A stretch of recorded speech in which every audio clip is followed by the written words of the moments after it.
All right, welcome everybody to our podcast. If you watched last week, welcome back to another week. If you're new here, well, hello there. Nice to see you.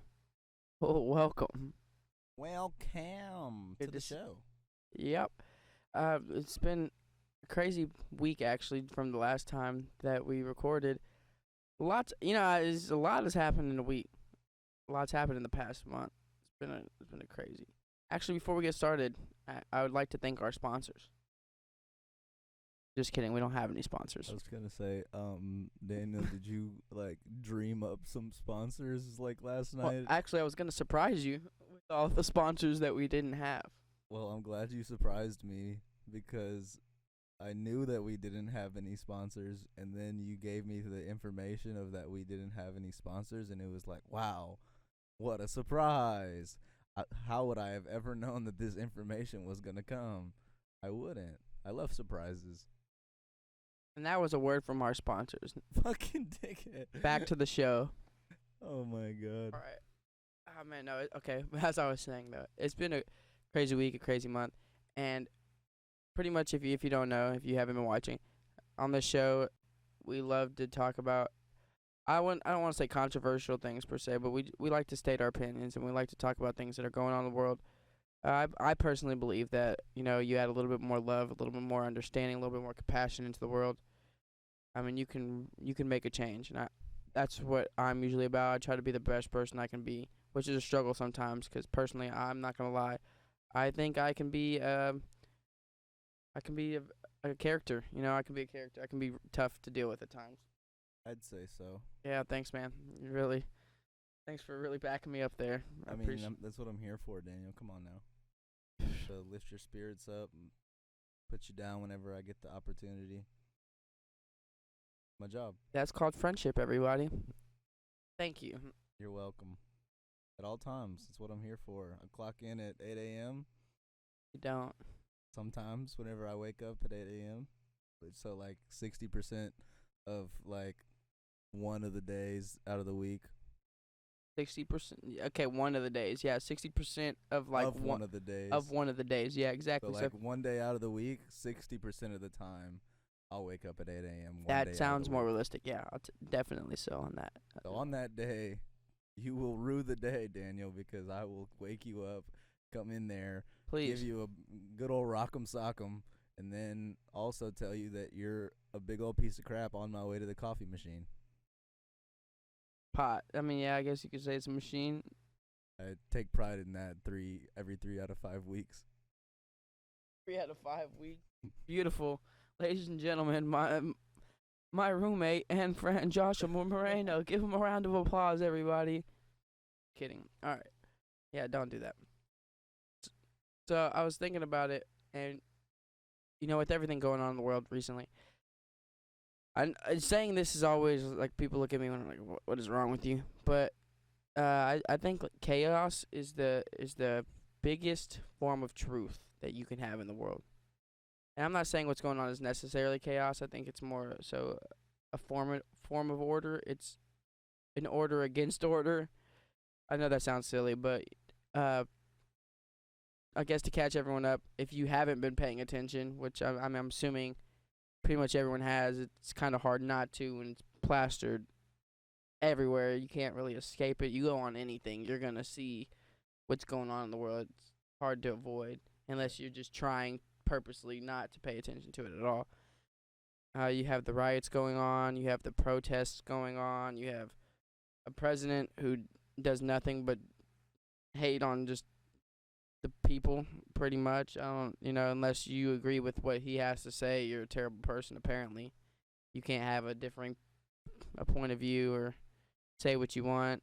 Because if that's if you do, then let's shut down social media or Yeah. let's shoot them. What a great role model and a person to look up to. I'd say amazing guy. Really upstanding citizen if you ask me. It's just weird because it's like, how do you expect to be respected at the position that you're in whenever you're using your power for nothing? I wouldn't say necessarily evil. It's more neglect.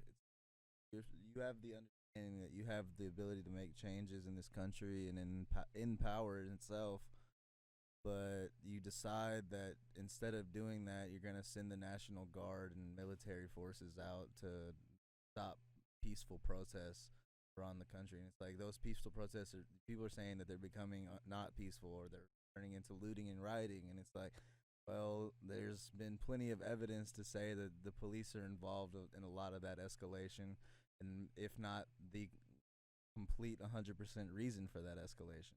It's like, you can blame the looters or the rioters all you want, but it's the blame lies within the system, within the justice system, and like, I guess, necessarily the training of police forces.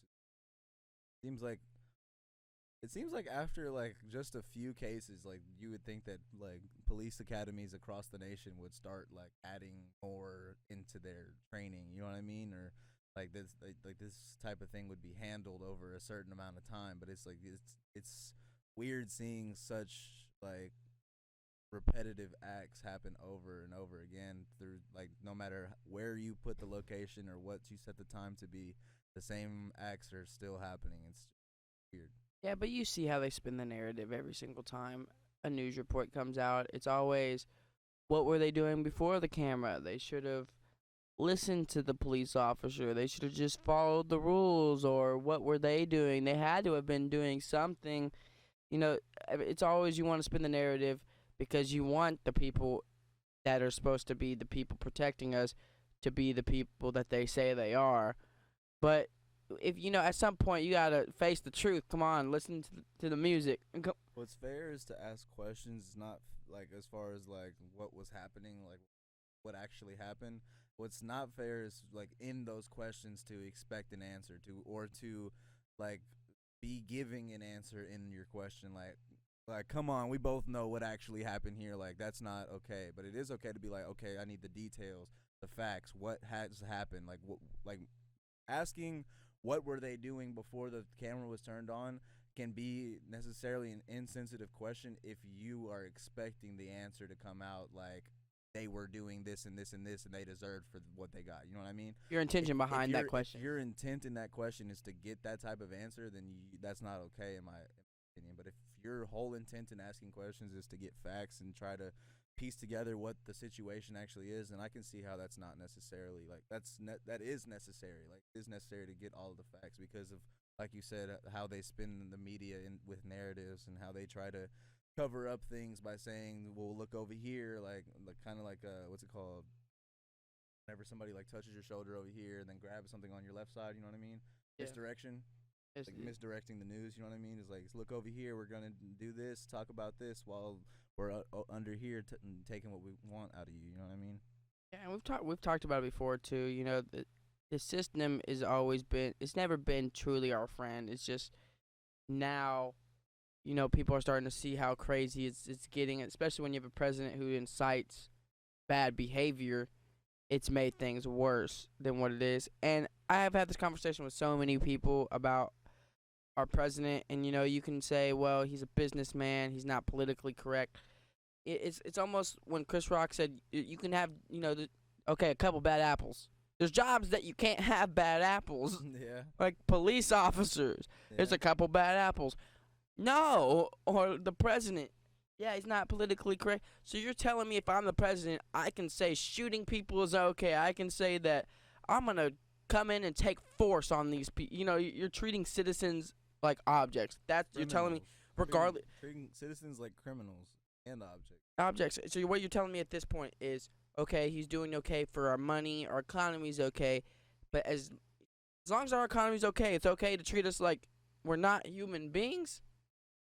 Where do we draw the line? And I don't. Where I'm at is people say it's okay. It's okay to have different political views. I've had friends with different political views. I'm not gonna hold it against you. We're not always gonna see eye to eye on everything. But when you see someone who is blatantly an evil person, inhumane of a human being, and like has no empathy towards another human being, the country that he's supposed to be leading, supposed to be the forefront face of our country, and you don't have any empathy, that's not okay. We're all human. It's, you know, fucking humans up in cages isn't right. I'm sure we could all agree slavery is not okay. I would hope, right? Okay, that's inhumane. Am I right? So then treating humans inhumanely would be, I would assume, wrong. But for some reason, people are, yeah, that's all right. Where I'm at is, it's like not, where I'm at is, okay, you say this is our president, so we should have some faith in him. I get that, but at this point, if you're supporting someone who has blatantly shown that he does not really care for the people that he's supposed to be leading, then when you're support and showed that he could care less about people of color, and you can say, he doesn't do that. He said looting leads to shooting, even if that's not towards people of color. That's not how you treat human beings. You know what I mean? Saying you're looting, I'm gonna kill you. What? Not No, okay. no, it's not okay. And I mean, to support someone who so blatantly doesn't care, I'm more so saying, what does that say about you? It's in the sense of your best friend's a rapist. You know he rapes multiple people, right? Or she rapes multiple people. The child molester, let's say. Mm-hmm. You know, you're not a child molester, you're not a rapist, but you support them and you're there for them every step of the way. At a point, you know, guilty by association. Yeah. You're gonna stick with that kind of person. Like No. you can try to get them to change their ways and be a better person, but if they continue to do it and you're supporting them, you're encouraging bad behavior. You're encouraging this person to be a terrible person at some point, and that's not okay. And I have this conversation all the time, and I'm at a point where when do people start to realize that, oh, this guy doesn't care about me? Well, the thing about that is that like most Trump supporters have an understanding that Trump doesn't care about them, but the thing is that Trump is doing everything that Trump is doing like personally benefits them in multiple good ways. So therefore, not everybody who's a Trump supporter probably says like "Go Trump, I love you," like "Go go team." You know what I mean? Like most people are probably just benefiting so much from Trump's actions in office that they don't have anything bad to say, which is in a sense supporting bad behavior, like you said. But at the same time, it's like it's weird for me because I'm not like I'm in no sense a Trump supporter whatsoever. I don't agree with most of his policies at all. I don't see any benefit that he's had to me personally since he's been in office. And I don't think that he's united this country whatsoever, which if the president of the United States was to ever have any one job, it would be to unite the people of its country, in my opinion. I mean, I don't see a reason for that job if we're not a united country. Like, what is the point to have a face of our country if you can't represent our country by one face? You know what I mean? Like, if we're not united together, then what the fuck is the point of having a president of the United States? We're not united anymore, so how do you have one person that represents all of us, right? It's weird. It's weird to me, like in that thought process. Another thing that's weird to me is like most of these people that are Trump supporters is like you can't blame this on your background anymore. Like this is the age of the information. Like you cannot say like, oh, I was raised like this, therefore I like this is the way that I am. It's like, nah, bro. Like you have availability to the internet.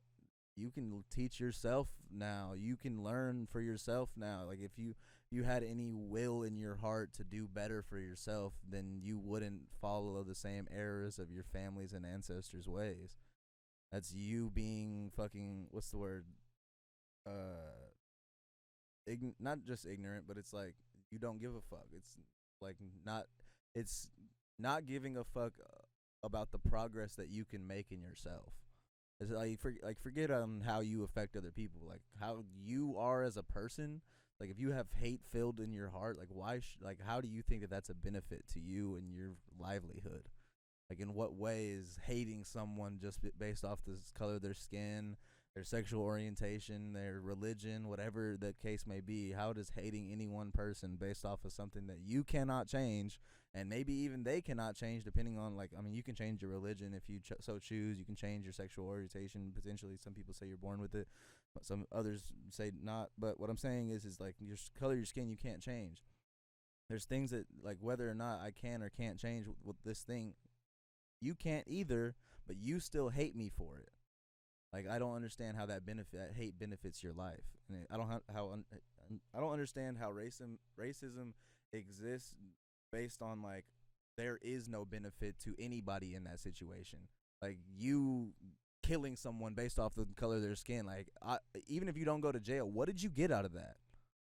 You know what I mean? Like even if you don't see, if justice doesn't see like the acts of racism that you've like had in your life or committed in your life, what are you actually getting out of being a racist?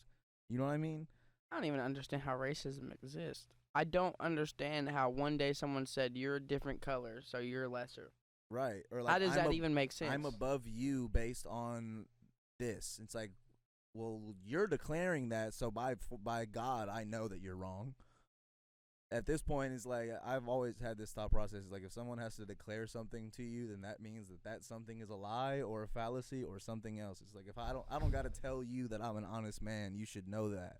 You know what I mean? It's like I shouldn't have to describe and declare that I'm an honest man. You know what I mean? If I'm honest, it'll show.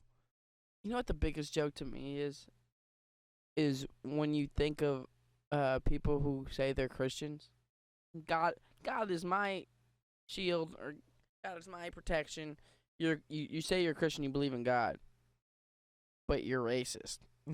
Like, how does that make sense? You know Jesus was a Jew, right? And you An know Israelite. right? Do you know where that's I don't know if you know where that's located. I don't know if you know. You might not be smart enough because you are a racist Christian. So I don't know where your boundaries lie at this point. But where I'm at, and I know we might be getting a little controversial for some of you people, and if we are, you might be racist. Like, I'm not taking that back because this is where I'm at. Jesus was born in the Middle East. Have you ever seen have you ever seen a white Middle Eastern? Maybe it's rare. Chances of Jesus being white were what? Probably Zero. none. Probably none. This man was very doubtfully white. Slim to none. Long hair. You probably would have hated the man. But you're a devout Christian. Do you know what Christianity is? Based on Jesus Christ. A guy that was not white. So for you to be racist towards anybody at any point and say you're a Christian, you are a joke. And that's facts. And what I'm saying is I don't have any hate in my heart towards you. What I'm saying is you need to open your eyes. You need to seek truth, because this is a time period where change is coming whether you like it or not. And these riots and these protests, I'm saying rioting isn't the best. Looting isn't the best. But when you look at it, most of the looting and rioting, some of the people are the protesters. But most of the people that are doing it aren't the people trying, that really are caring about the movement. But we're gonna people like to use that as an example, and it's so stupid. And where I'm also at is, okay, you looted a Target. I mean, the whole point is to screw the system. Am I right? A system that's never looked out for you. I mean, for some of you, maybe the system has looked out for you, but to say like this is wrong to people who the system has failed time and time and time and time, I could go on and time again. And for you to say it's not right for them to do that, screw the system. Burn the entire establishment that's failed you. Because what else do they feel like they can do at this point? You're saying peacefully protest. Yes, you should peacefully protest. Come together with your words. Get your knowledge up. Learn policy. Learn the law. Learn as much as you can to get ahead so you can make a change. But then also understand that peaceful protests have done what for us? They're showing that. This world today is showing that peaceful protests can't exist anymore. Even if nobody at the protest does anything, a cop in fucking all black uniforms and a gas mask will show up and start breaking windows just to start people off. You know what I mean? It's like that. Like that shit's wild to me. It's like we can't even the people can't even peacefully do what they're allowed to do constitutionally without the cops showing up and trying to decide by. That's also true. So peacefully, we've seen people who are peacefully. I saw a woman They're walk. already declaring that there could never be any protest without a cop present. Why? What? Like I understand the ramifications of not having police present if something were to go wrong, but I also understand the ramifications of having police present. It seems to be way worse at this point. At this point, that's exactly what I'm saying. So it's I don't know. It's almost like you're still in high school and you got thrown in ISS and there's gonna be a teacher watching over you all day and night. Like you could say man, I didn't even get in that fight. Like, y'all got the wrong guy. It doesn't like I wasn't even involved in what y'all are talking about. It doesn't matter. You got somebody watching over your shoulder all day and night, making sure you're still doing your work, making sure you're not falling out of line, making sure you're not talking during class, making sure you're doing this and doing that. Like, why do we need a cops president? We're all adults, taxpayers. We built this city just as much as you have. What are you doing that's protecting us? It just looks like you're protecting yourselves at this point. I think most of the government 500 cops sitting outside of a fucking murderer's house who just so happens to have a badge. Like, for what? Who are you protecting? At that point, if you need 500 officers, then you guys need to go back in training. You need that many officers to protect one house, protect one person. Sorry, how many? Brought 3 counties worth of police force. It's like that you guys either suck at your job or you're overcompensating and protecting the wrong people. Like, what other murderer would they do that for? Blatant murder. We saw it. You can't say he didn't murder that guy. To see it, it's still on the internet and it will probably never be taken down. You want to tell me he didn't murder that guy? He didn't murder. If you try to tell me that, okay. 2nd degree murder at this point. It should be first. Come on. No. First is premeditated. First means it's premeditated. Oh, that's what it is, right? First means it's premeditated. So it wouldn't be first. If it was first, upgraded to second. that's as high as it should go. Because if it was first, he would get off. Well, to be fair, there's not like this is like completely controversial. So you guys can scratch this from the record if you want. But like, to be fair, it could be premeditated. Yeah, but there's no evidence. There is no evidence. But what I'm saying is that like, one, they said that this guy's had 12 other like police brutality incidents where he used the badge wrongly. 18? 18. Oh, if they found more, damn. So like 18 different incidents of using like the badge for the wrong way, and he used to work with George. So it's like it's potential. Like you can't necessarily throw it out the window. I mean, yeah, it's speculating it. Yeah, like it could extremely speculative. difficult to prove, but it's like speculation could show that might not be like the furthest from possibility. That's true. In court, though, for sure we wouldn't want it to be first degree because you know how the court you have Right. Yeah. I mean, unless you're a black man, probably you don't need evidence. You're gonna get convicted, but like. For him, you would need hard evidence.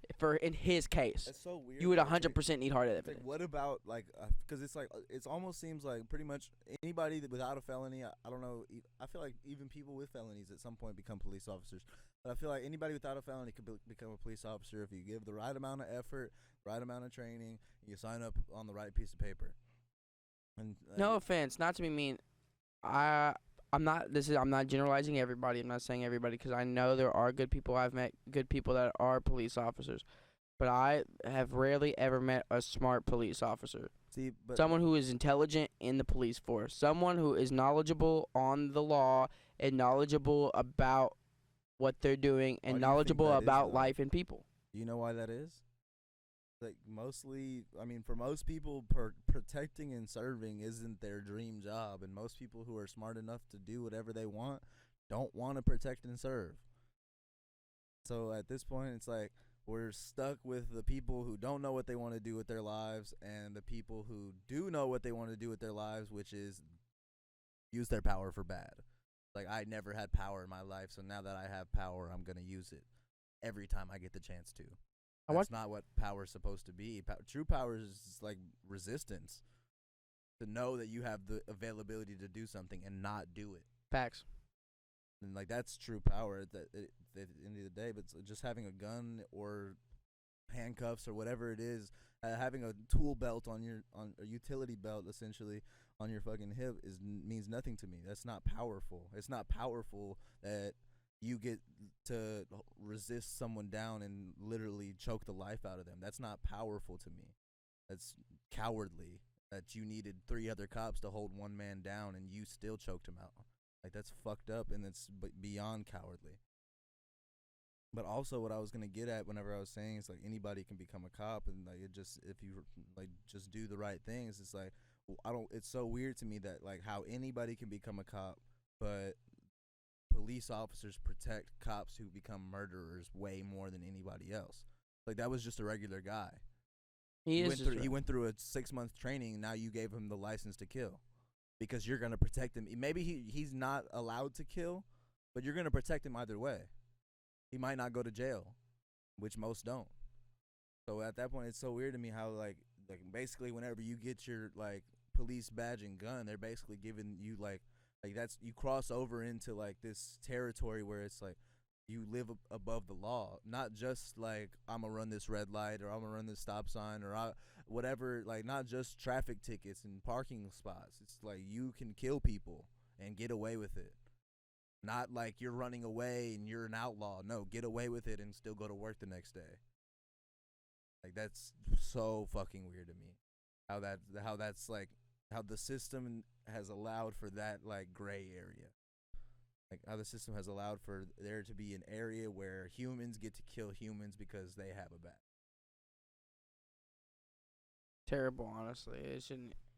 Watching it happen before your eyes, and that's why, for me, these protests, and even if they get a little bit of violence, and most of the videos I've seen are people getting trampled by horses from the police or getting hit by police cars. I've seen people walking home with a grocery bag in their hand, get peppered sprayed in the eyes from behind. They're not even in the they're walking home. Why?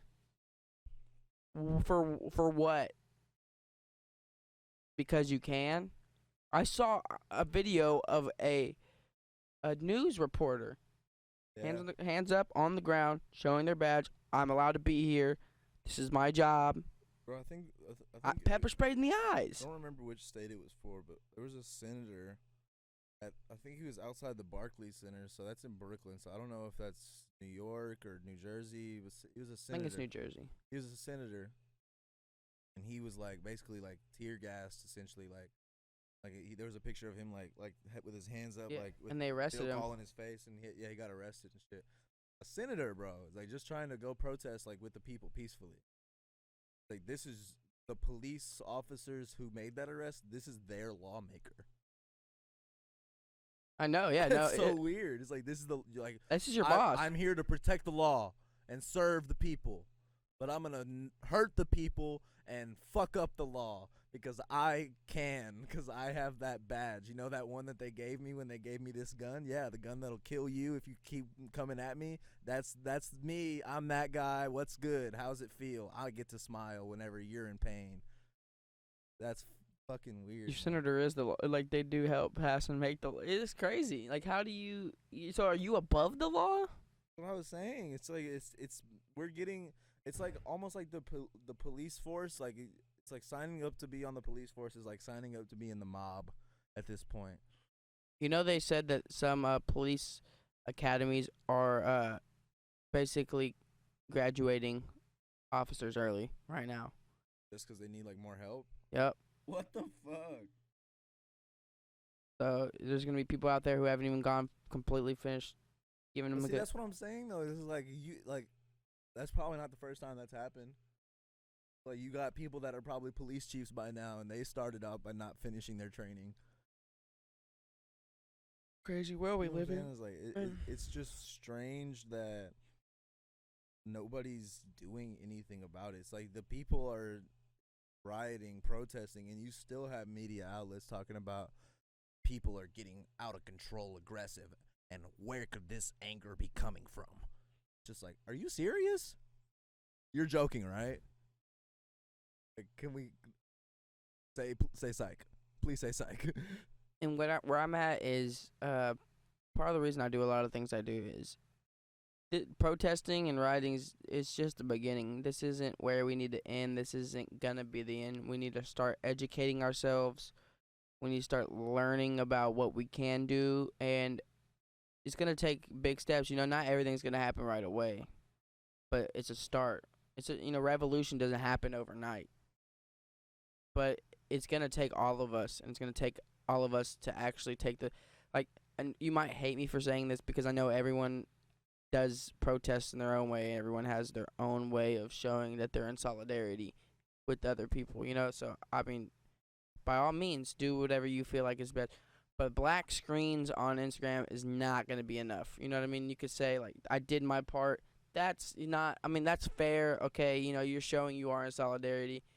But you got to, like, that's not enough. You got to go out there. You got to start, it's being nice to your neighbor. It's going out and showing kindness to the people, even if you don't know them. You know what I mean? That means all of us. I'm not saying just one person, just you. It's everyone needs to take that step. A little bit more compassion in the world, a little bit more kindness, a little bit more love for ourselves and for the people that we live next to, or when we go to the grocery store. Those little things matter as well. It's showing your solidarity isn't just going online and showing your solidarity. You got to take that to the streets, and I'm not just saying protesting and rioting. I mean taking that to your everyday life. And you need to, maybe go to school if you want to really make a difference. Also, get into policy. Start, work your way up. And I'm not. Once again, the system is screwed, so it's going to be hard. So if you are also someone who has the capability and you have a one up in the system, let's say you are white, or you are someone who has a better chance of getting a position, use that for the betterment of our society. Use your opportunities to make this world better, because some people are going to have better opportunities than others. It's just the way of the world as of right now, and it sucks. But what you should do is learn what you can do and start taking those steps to make that happen. 'Cause, I mean, what we're doing right now, it's a great first step. And you can hate me for saying that rioting, protesting is good.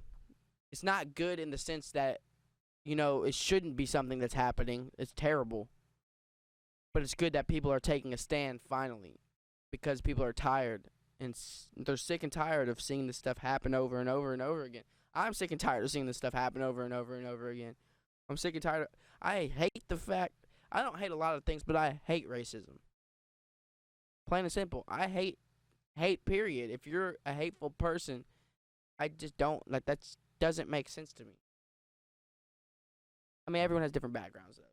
I feel you. I mean, and this is all the rioting and looting and everything is like, to me, it's a good thing, but it's not like a good thing in the way that like tear the system down, burn it to the ground. It's like it's a good thing in the way that it's just exposing everybody, everything, every all of America is getting a spotlight right now, and if you have any ounce of racism or sexism or fucking if you've ever had any type of sexual assault in history or any type of like wrongdoing that you could have ever had done in your life is coming to light right now. It's like I think it's beautiful.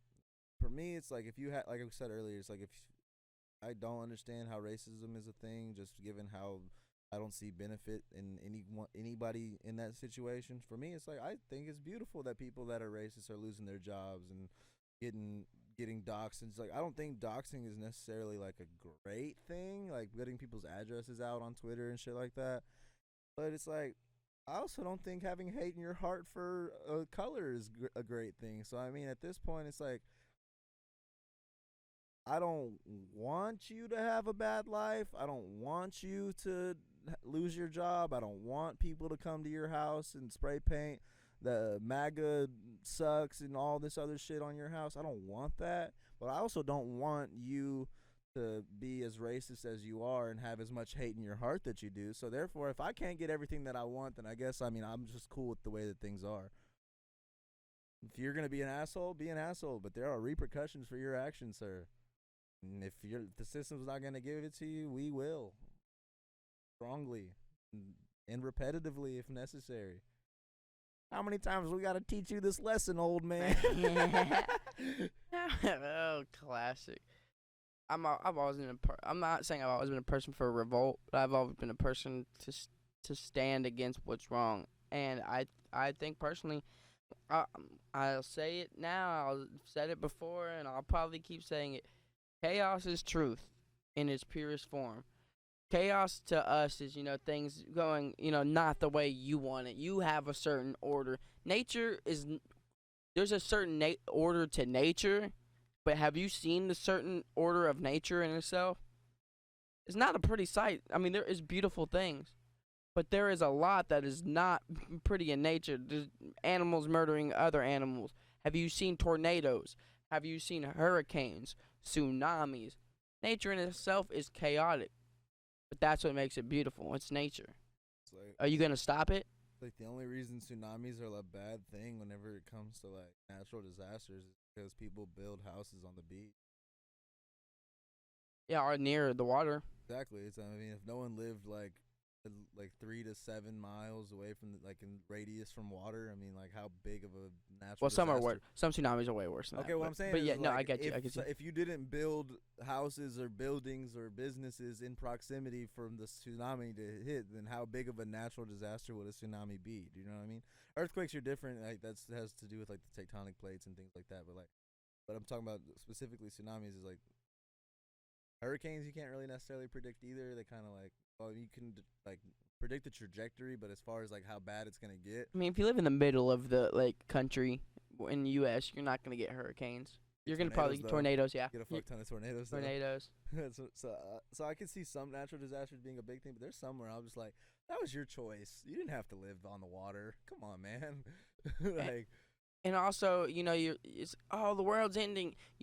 I'm sitting here, no, like, we might die. Like, Yeah. the world's ending, as in, like, the Earth is gonna be fine. It's just the way that you see life is gonna be a little bit different.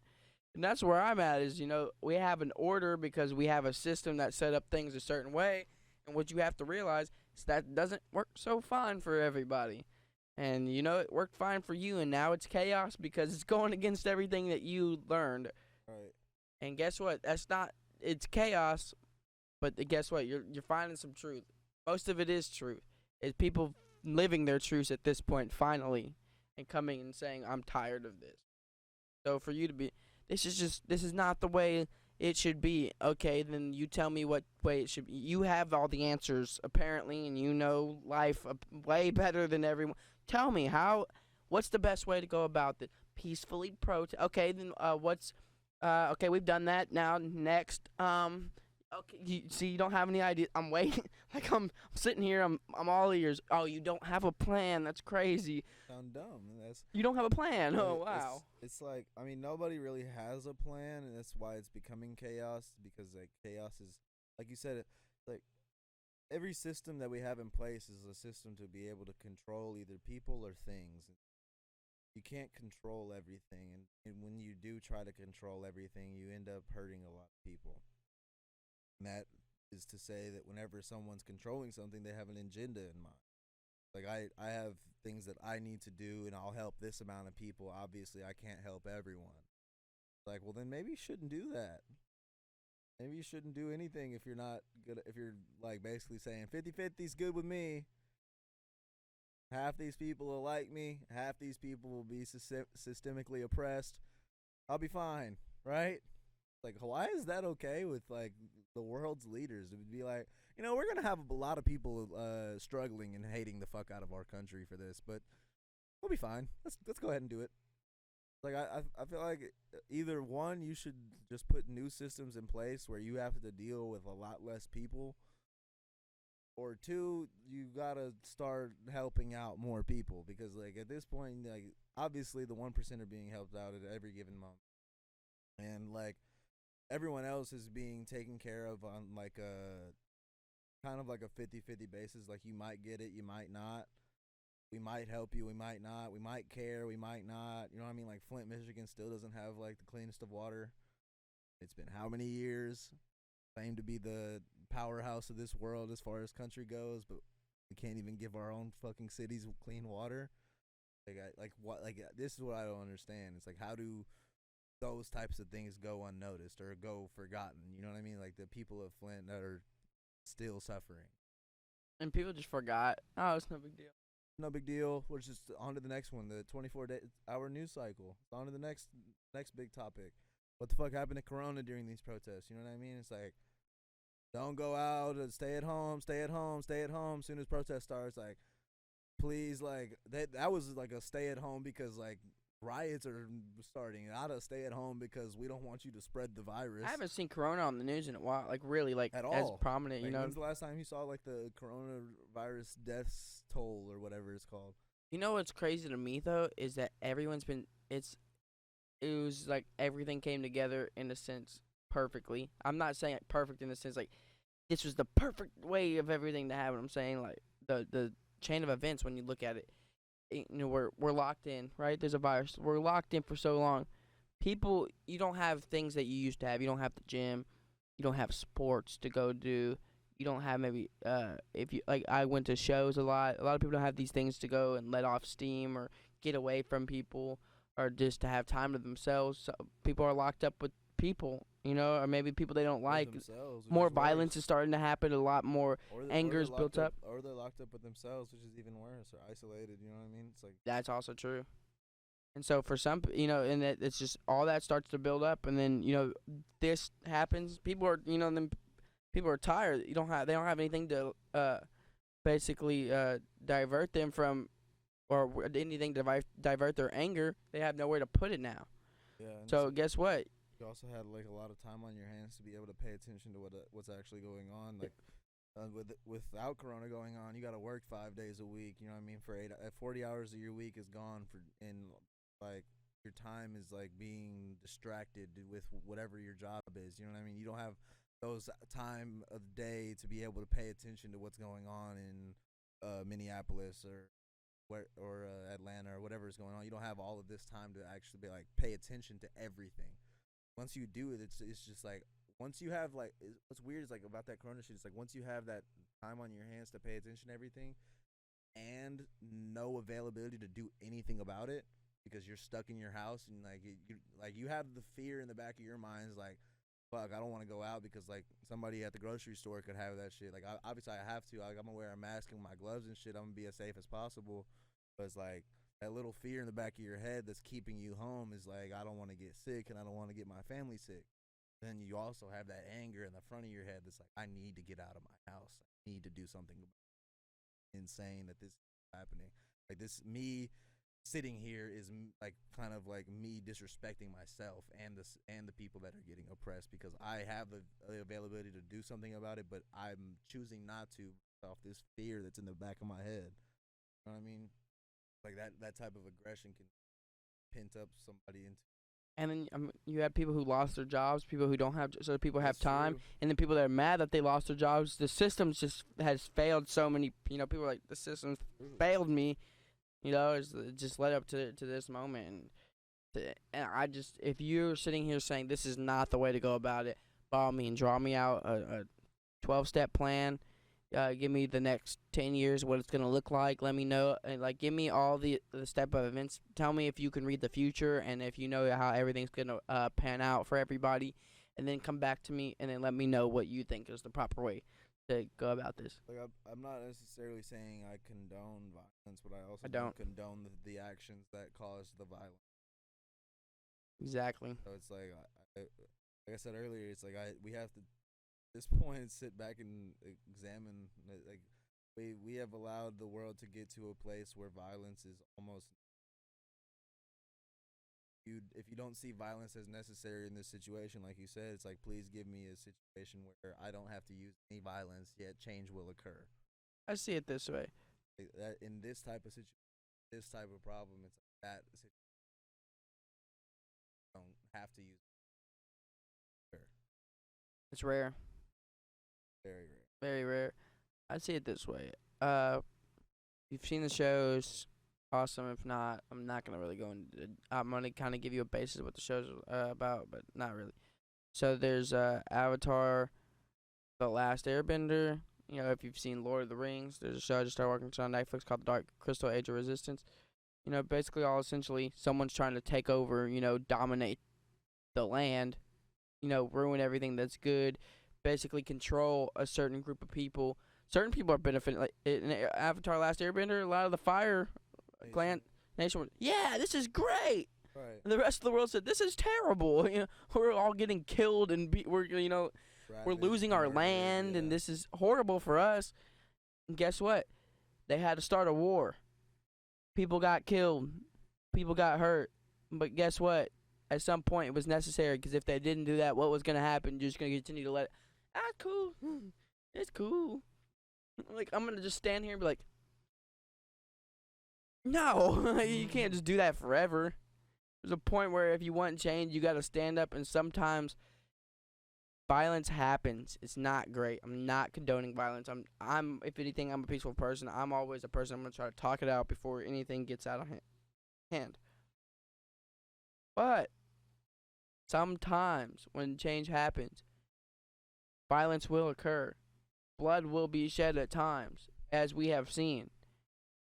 And the thing is, for you to say one side can shed that blood and the other one has to stand there peacefully, is a joke.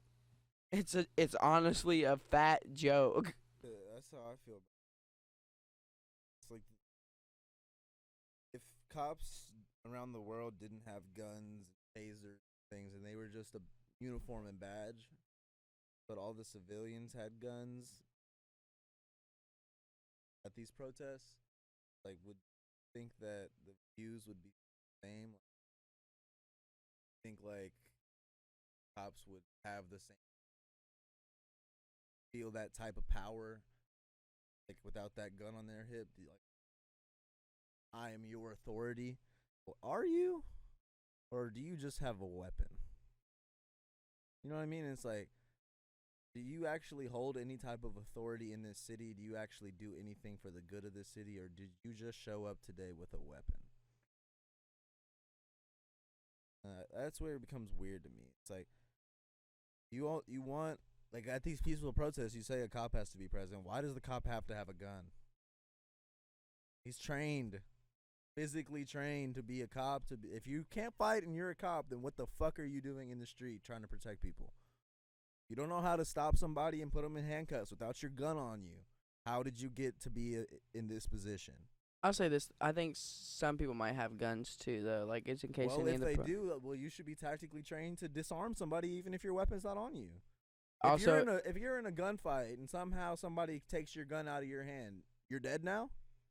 You just dead now, or should you maybe do some tactical training to get in that position to where you're prepared for you should be prepared for the unexpected, right? So if you go to a peaceful protest, the unexpected thought process would be that it's going to get violent. You should be prepared for that, but that doesn't mean you need deadly force. you shouldn't need deadly force. You shouldn't even need a fucking rubber bullet gun, whatever those fucking things are. That's dangerous. Those are dangerous. Shooting people in the face with those. You're supposed to shoot them off the ground. But regardless of that, what I'm saying is, like, what about a peaceful protest tells police officers, I need my gun today? I just don't get that. Like, because I don't, like, I feel like most of the people, like, not most, but, like, I feel like some of the people that start violence at peaceful protests probably are provoked by police officers. And if they're not, then they might just be afraid for their life because police officers are there threatening them with their weapons. Like, less necessarily provoking, but, like, what I mean by provoking is, like, kind of like the agent, like, provocateurs, like the person I told you about, like the AutoZone breaking windows, like the actual cop that was breaking windows just to, like, see if other people would start breaking shit too, like, just to incite other people's violence. You know what I mean? Like, that type of provoking. And there's also, like, the type of provoke to, like, I actually have a weapon in your face. Like, what are you gonna do about it? I'm a cop. I got 6 other cops right here. You want to step up, son? Make my day. You know what I mean? Like, that shit's so weird to me. How that person gets a badge. With that being said, you think they don't have people hired in the crowds to, like, getting aggressive purposely to get everyone else right? That's what I'm talking about. Those are agent provocateurs. It's like, that's terrible. That's like, what I'm trying to say. Are you really there to protect and serve? Are you there to keep the peace? Hell no. There to have fun with the baton that they fucking gave you. Like, what kind? You're a sicko if you have a good time. Person, yeah. You're a sicko if you have a good time beating somebody or shooting somebody. That's what I was saying. Is, like, a lot of these cops have that, like you were saying earlier. Like, I've yet to meet, like, a smart cop, and by that I don't mean smart like quick on his feet. I mean smart like you are in this job because you didn't get through school. I know that they're out there. I know that there's intelligent cops out there that do good police work. I know that. It's obvious. Like, there's, like Chris Rock said, there can't be bad apples. I know that there's good apples in the police force. I know that. That doesn't mean that it's acceptable for the bad apples to exist. What I'm saying is that, like, those good apples, like, are so few and far between whenever it comes to the police force that it's almost like they don't exist. A compassionate, intelligent police officer. It's so weird. Show me. It's so weird that it's perceived through the majority of the public's mind that they don't exist because they're so few and far between. That's so weird to me. It's like you get a good cop for every 1 in 1,000. But why are you hiring 999 other cops? It's like, why is it so easy to become a cop, but it's hard to become a fucking like waiter at Perry's? You know what I mean? Like you have to have like experience and all this shit. And you have 2 to, years like, experience at 2 year least. experience. You have to go through training. You got to know the menu. You got to do all this bullshit just to get a fucking serving job. Like, why is it so easy to become a cop? Like, you just sign up, don't have a felony, and don't get in trouble, and you're good. I mean, you have to go through training. Some people fail out of police academy, but that's Some sad. people, That's sad. that's almost sadder. I mean, I'm not here to like try to put down people that failed out of the police academy, but I am here to say that, like, come on, man. It's not that hard to become a cop at all. Why are you like, I don't understand why it's so easy for people to take the power that it wasn't hard for them. You know what I mean? It's like, it would almost feel like if I was in that position, I would feel like a fraud. You know what I mean? Like if I had that much power and authority without deserving it, I would feel like a fraud. But most people don't feel like that. They feel empowered, like they're gods. Like, I am controlling everything in this situation, whether you like it or not. Do something about it. Like, why is that your take on being a police officer? You could easily be a genuine, nice cop who wants to protect, serve, and understands that things can go wrong at any given moment. But you don't have to act like they're going wrong at every given moment. That's not the way of the world. I mean, yin and yang says that every good is going to be balanced by bad. Why are you creating bad? I watched this video. What you were saying reminded me of it. Saying how essentially, you know, I forgot what country did it, but they started paying their teachers how we pay our doctors. Right. And so their education went up, less violence over there, you know. Why wouldn't we not start paying our police officers more, but you'd have to go through an extensive Right. training program. You would have to learn more, you'd have to go through a lot of classes, and you'd have to actually get good grades in order to become a police officer. I would say the reason we're not paying our cops more now is, one, because we, like you said, like, we need so many cops right now by the government's eyes that they're just giving people in the police academy their police officer badge. You know what I mean? Like, you might not even be done with your academy, but here you go, you're a cop now. Like, so that, like, maybe like so many cops like go in and out. You know what I mean? That they need like that many more cops, so they don't give a fuck about the training, so that they can continue to get more bodies out there. That's one idea, but like also it's like, for me, it's like the reason they don't pay these cops is because, like, from the public's eyes, like, those cops are going to be paid by taxpayers essentially. Now, most of the taxpayers are understanding that these cops are using their badge for no good. I don't want to give you more money to continue to oppress like people. If I am giving you more money, I want to know that the oppression's going to stop. That's what you're saying, is like to train them better, but it's like, it's almost like you have an understanding even like now that if you were to train them better, that this would still like happen. That's so like fucked up. It's fucked up to have an understanding that type of oppression may never stop. No matter like the breakthroughs that we've had in medicine, the breakthroughs that we've had in technology, why can't we have breakthroughs in social? It would take years at this point. It already has. It's already taken so long. I mean, it'd still take more. It's ridiculous that people's grandparents are on the same front lines as their grandchildren fighting the fight that they've been fighting their whole life. Like 50 years ago, we're at a rally. Fast forward 50 years, that person's at the same rally with their grandchild who's now old enough to feel the same oppression they were feeling when they were at that rally. Change is necessary. I think also we need to just not change our entire, but have a reform on our entire education system. We need to also pay our teachers. We need to have better teachers in schools. Not to be mean, I had a couple good teachers. Most of my teachers sucked. Not to be mean, majority of my teachers were not fit to be teaching. Why are you putting coaches in history? Why is it every single coach is a history teacher? Not to be like just a teacher at all. It's like, what about coaching football or basketball or volleyball or whatever you're coaching? What about that states that you have to teach a class? I don't understand that. It's like, why can't a coach just be somebody that's there for athletics PE and after school activities. Why is that not enough? Why do they have to have grade papers too? We need It more. makes no sense to me. We need more people who care about their job, who care about education, and that also goes in the police force. We need more people who care about education, more people who care about learning. We need people who are going to go in. You have to take classes, and that includes empathy and compassion classes where you have to actually understand how to be empathetic. You have to understand what it means to what it even means to understand another person. Like, do you know how to understand another person?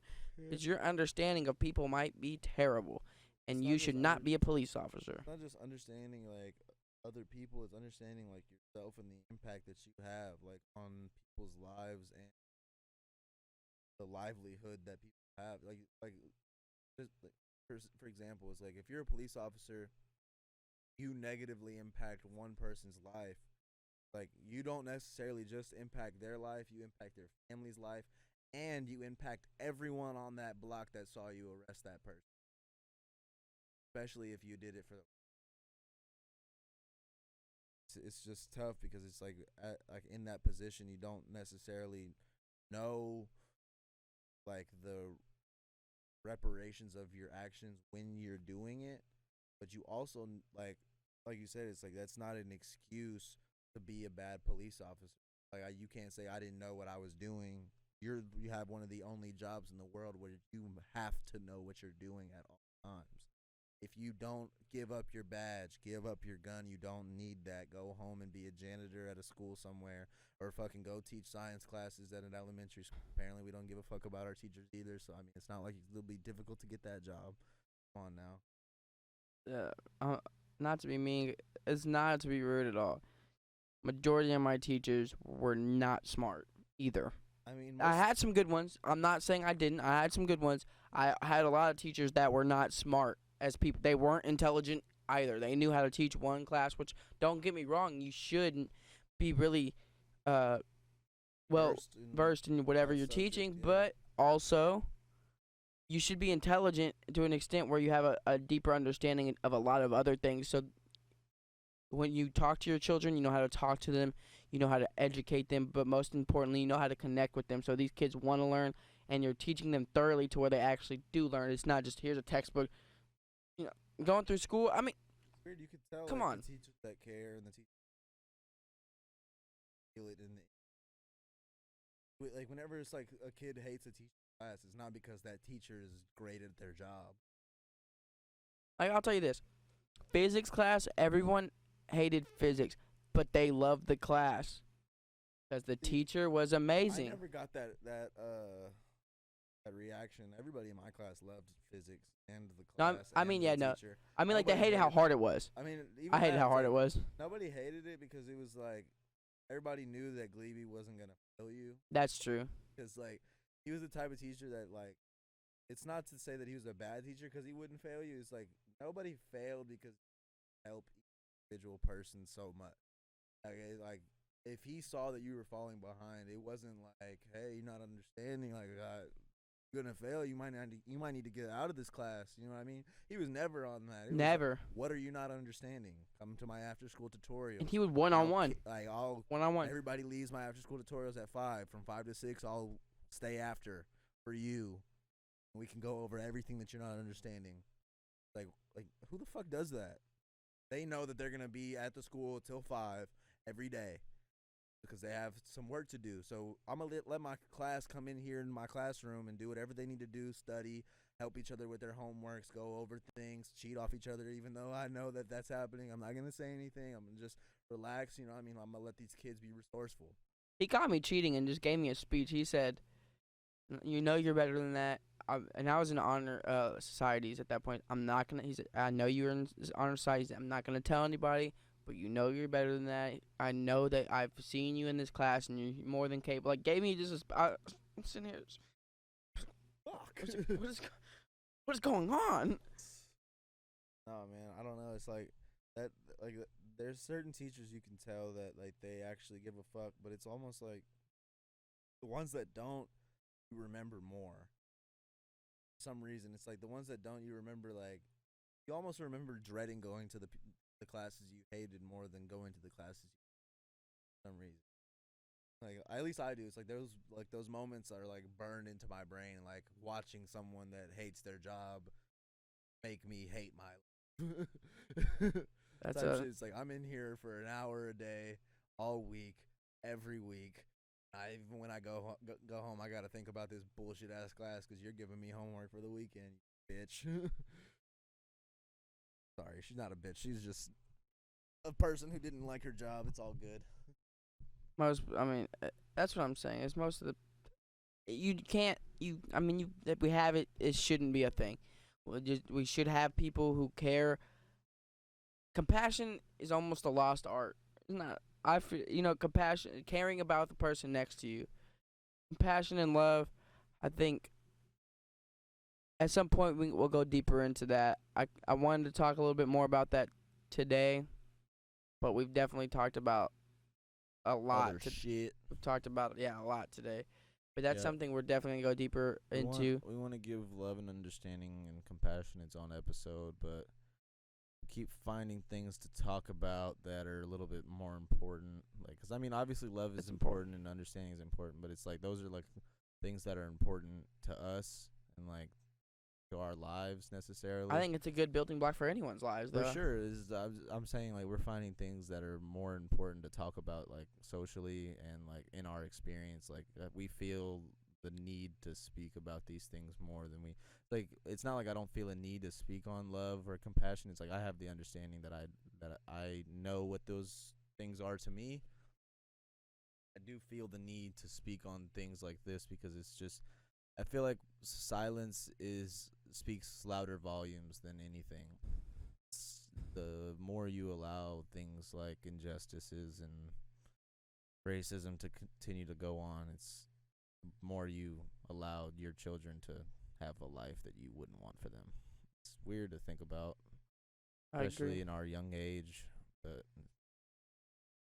I just want a world where it's like I'm not like a selfish person. It's not like I'm thinking over here like, why is the world the way it is for my life? You know what I mean? It's like I'm not like that. Like nothing is affecting me personally so much that I feel like so dreadful. You know what I mean? It's just it's more affecting the people around me to where I'm just like, fuck, bro. Like I wish I could understand. You know what I mean? I wish I could be.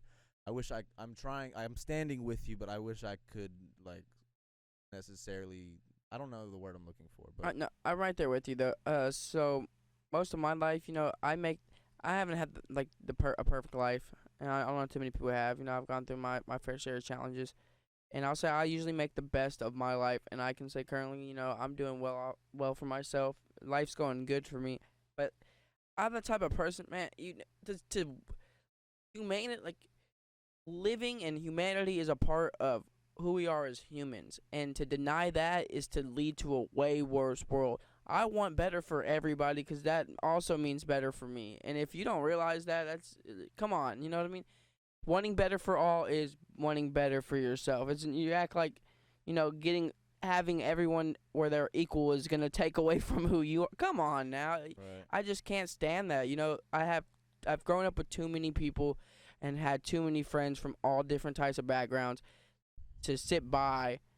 I think I've been fortunate. So once again, you can say growing up doesn't affect you, but I'd say growing up has been beneficial to me. Growing up around so many different people with different backgrounds has really been able to open my eyes. I think growing up, and always put me from a young age to now in a position. Even me being multicultural, myself, and kind of no one, not really fitting into anywhere specifically, has also shown me and put me in a position to where I'm gonna care for everyone no matter what. And I'm not the type of person, I don't see color. That's stupid. You know what I mean? Look, saying that, no offense, is dumb. You should see color, but you should understand everybody for who they are. You know what I mean? Understand a person, from whatever culture they are. They're different than you. Understand that, though. Understand where they're coming from. Understand, because years of history behind everybody. You know what I mean? And who we are. There's years of history behind everything, and understanding that is a big part of understanding somebody and understanding where their culture comes from, and learning from that and progressing forward. Learning is a big thing. If you have the ability to learn, read, learn, educate yourself. Yeah. on as much as you can. I think it's just it's more for me. It's like whenever you educate yourself, you have to have the that understanding that like it is important. Like I feel like people don't take education to be as important as it is. Not necessarily because it's like I think it has more to do with like the thought process as a school. It comes back to the education system. Like a thought process when you're going to school as a kid, it's like I don't want to go. I don't want to go. It's like in its purest form. Like why would a kid not want to go to school? Because it's hard. Probably not. You know what I mean? Like it's probably because of like the experiences that they're having at that school. You know what I mean? Like what they're seeing on the day, or even if like it's like it could be like social anxiety too, and some things like that. But I think it has to come down to like whenever you see education and like learning as a stepping stone to getting everything that you want out of life, instead of it being like a burden. Like whenever you see it as something you want to do instead of something you have to do, it becomes a whole different world. You start seeing like it's like whenever you find something you're passionate about, you want to learn everything about it, right? You want to like learn the ins and outs. So you find yourself at 3 a.m. googling something like extremely random but almost super specific to everything you want to know. It's like I don't know why I would do that, but the reason is because I'm interested in it. Whenever you find more interests and you find more avenues to educate yourself, like books is one way, articles is another way, calling someone and getting their perspective on life is another way, talking to someone face to face, podcasts, fucking like just even reading emails from your parents, you know what I mean, is like is another way of communication. To be able to like interaction is a way of education. When you interact with books, when you interact with articles, when you interact with people, you're educating yourself, not just educate, and you're also educating other people.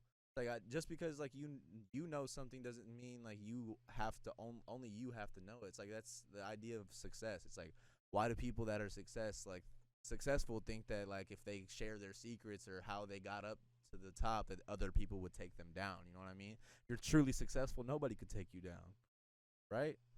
I no, yeah. So like essentially like in that ideal, it's like why do people think that it's there that you have to step on heads to be able to get to the top? It's like that's not a thing. It's only a thing if you make it a thing.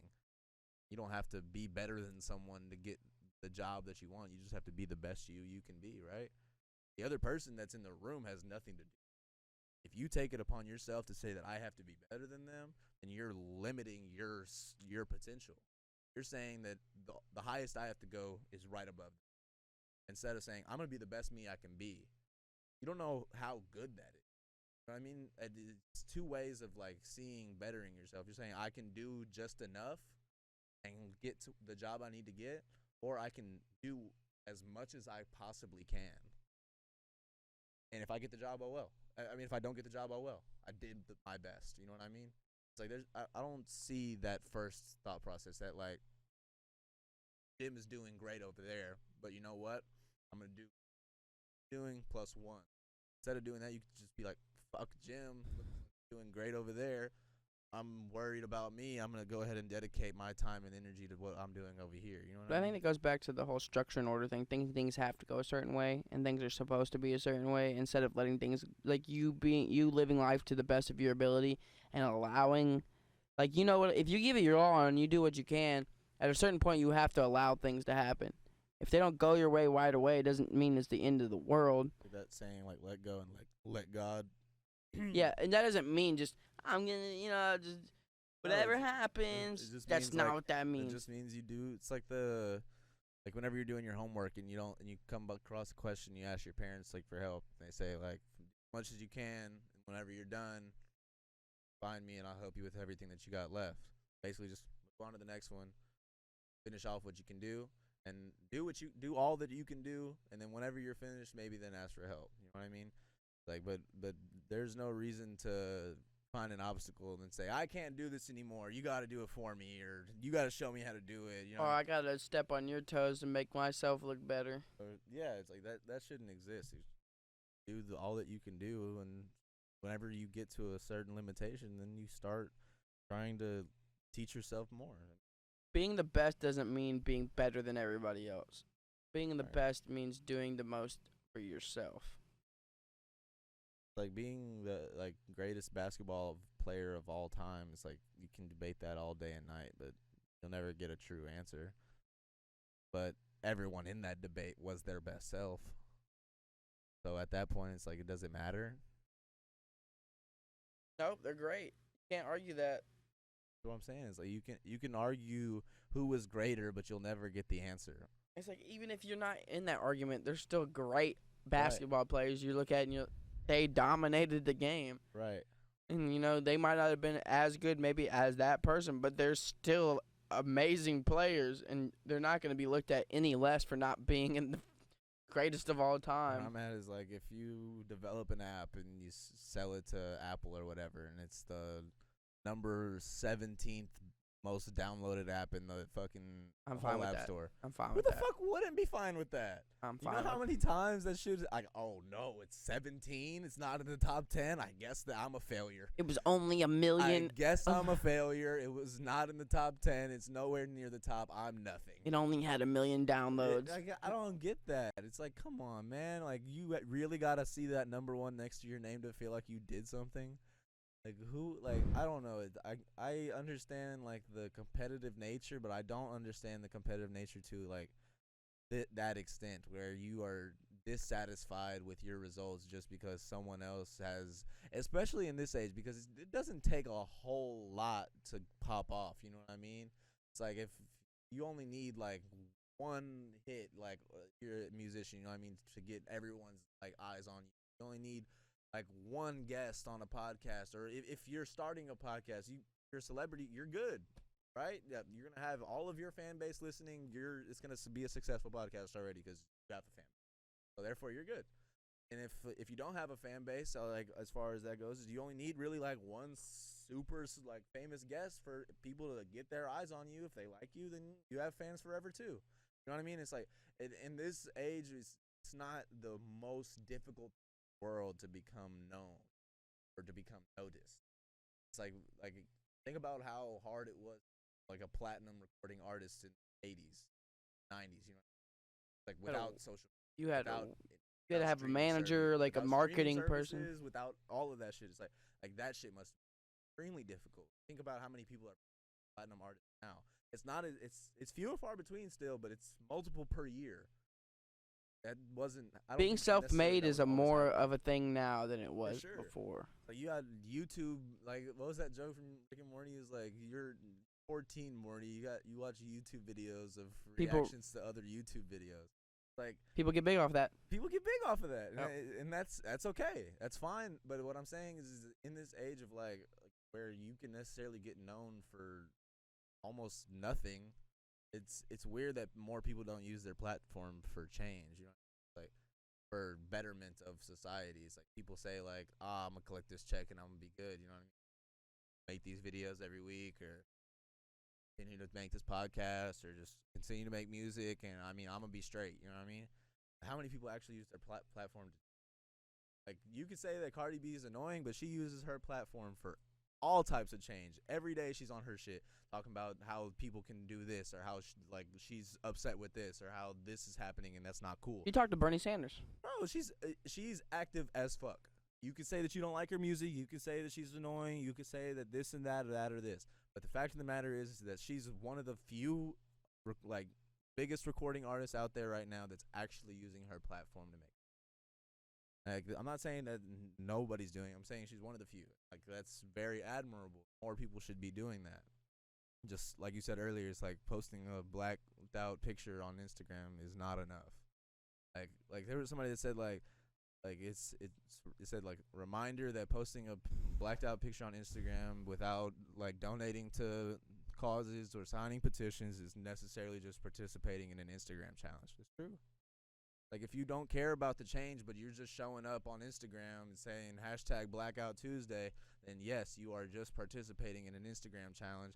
You're not doing anything. You're not signing petitions. You're not donating to causes. You're not going out to protest. You're just putting a post out. Like, at least try to are you even Where I'm trying at to is- educate yourself? Like how self-centered do you have to be to think that just posting something on Instagram is going to make any type of change. Like, you have to do something else. It has to be in partner with anything else. Because if it's not, then yes, then you could say, well, I just wanted to participate in solidarity, shows this and that, like, and show like respecting it. You could say that all day and night, but I could also say that you don't care, because that's all you did.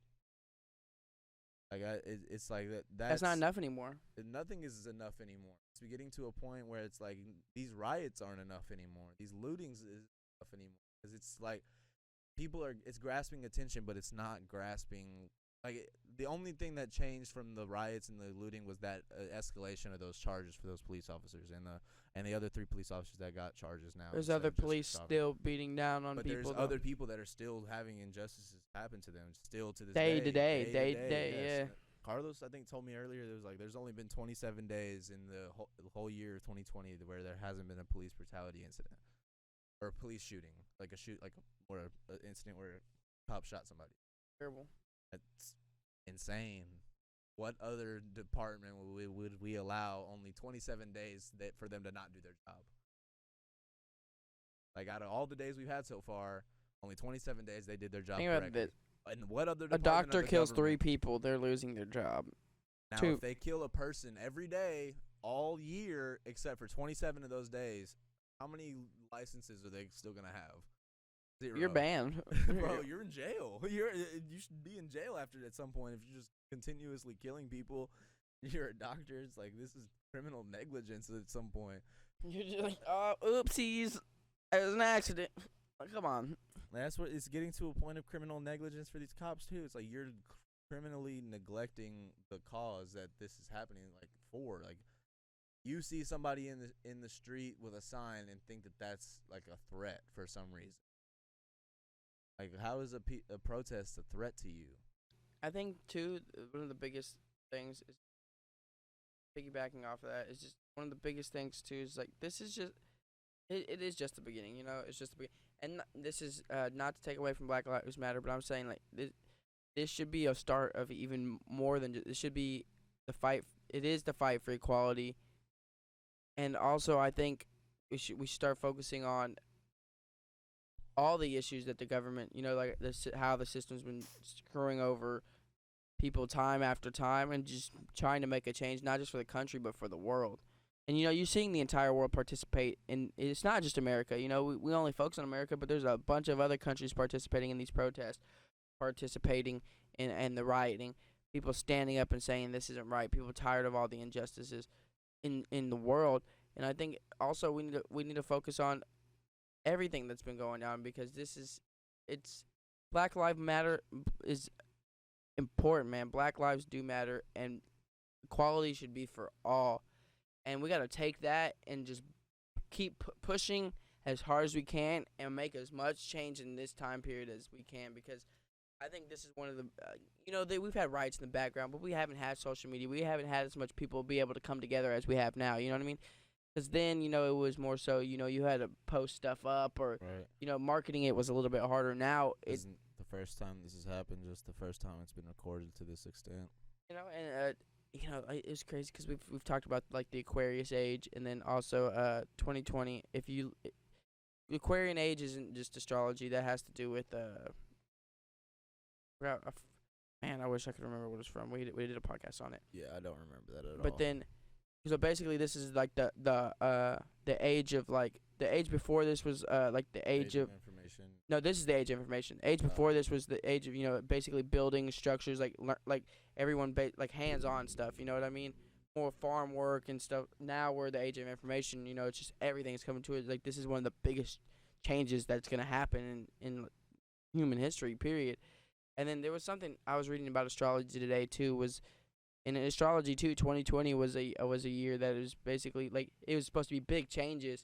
But people were thinking, you know, more so like good, and, like, I mean, I think this is good though. You know, it's crazy, but I think in terms of changes, it's not good that racism still exists to the extent in America that it is.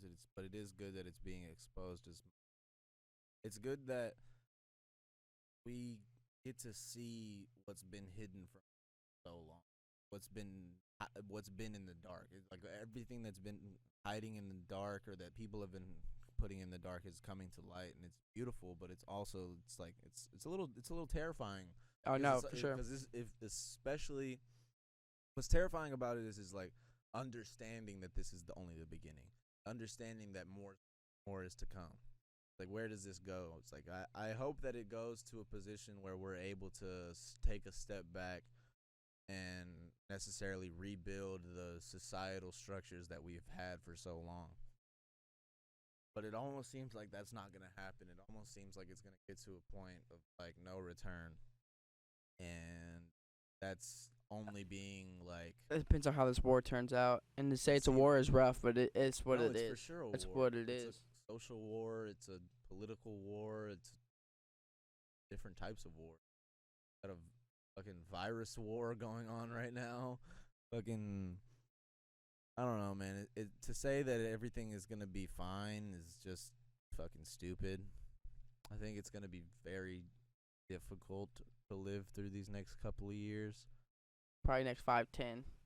Not just I don't couple. know. You think couple? I would say at least a couple to figure some things out. Obviously, I don't think racism is going to be gone in 2 or 3 years, or even like systemic oppression or even police brutality. But I think that we'll get a lot better understanding of what's actually happening in this country throughout the rest of this year, and potentially, hopefully it's sooner than the start of next year, but hopefully by then we'll be on track to making change. You know what I mean? To creating an actual change across the system, across the country, and it could even spill into the rest of the world if we make a powerful enough message.